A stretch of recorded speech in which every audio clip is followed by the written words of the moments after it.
Goldilocks and the Three Dinosaurs.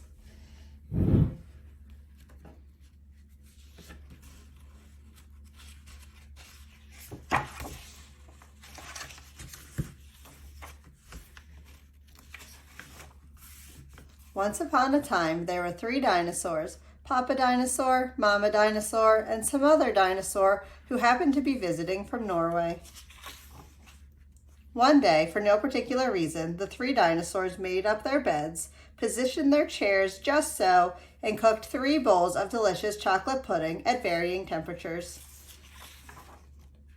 "Oh boy," said Papa Dinosaur in his loud, booming voice. "It is finally time to leave and go to someplace else."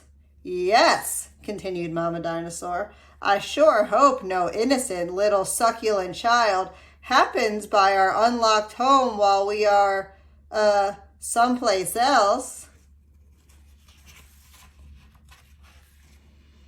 Then the other dinosaur made a loud noise that sounded like a big evil laugh, but was probably just a polite Norwegian expression.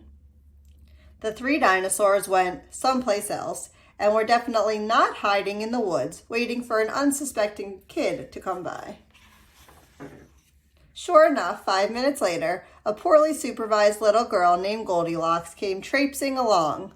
Just then, the forest boomed with what could have been a dinosaur yelling, "Gotcha!" but I'm pretty sure it was just the wind. The loud noise was immediately followed by another loud noise that sounded kind of like, "Be patient, Papa Dinosaur, the trap is not yet sprung." But that could have just been a rock falling or a squirrel. Either way, Goldilocks was not the type of little girl who listened to anyone or anything. For example, Goldilocks never listened to warnings about the dangers of barging into a strange, enormous houses. So as soon as Goldilocks came across a strange, enormous house, she barged right in. Inside, Goldilocks immediately smelled the 3 bowls of delicious chocolate pudding. Said Goldilocks, "that chocolate pudding smells delicious. If only I could get all the way up to the top of that counter." Then Goldilocks noticed a very tall ladder that just happened to be there and certainly wasn't left on purpose. Goldilocks climbed up the ladder and found herself face to face with 3 gigantic bowls of chocolate pudding. The first bowl of chocolate pudding was too hot, but Goldilocks ate it all away because, hey, it's chocolate pudding, right?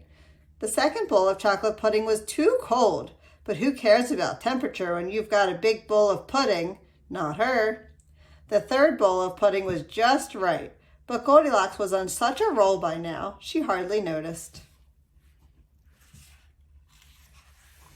Soon, Goldilocks was stuffed like one of those delicious chocolate-filled little girl bonbons, which, by the way, are totally not the favorite things in the whole world for hungry dinosaurs.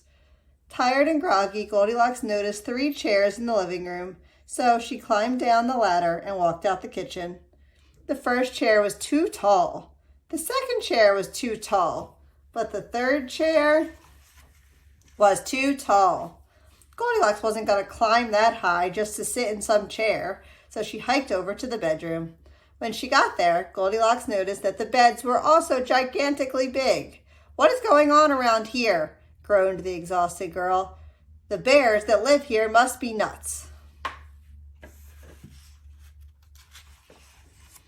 Just then, the room filled with a loud, booming noise that was either a passing truck or a dinosaur gloating.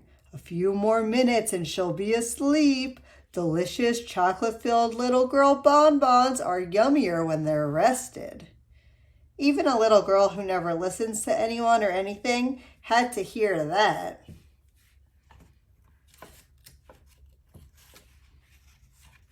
Goldilocks took a minute to stop and think, which was longer than she was used to stopping and thinking.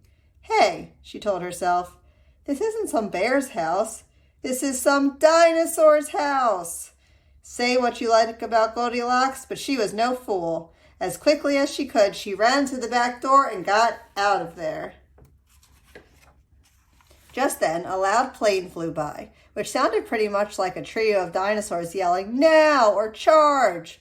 or the Norwegian expression for chewy bonbon time. Suddenly, and completely coincidentally, the three dinosaurs rushed through the front door, but they were too late. Goldilocks was gone, and all that was left in the house were three disappointed dinosaurs. The end.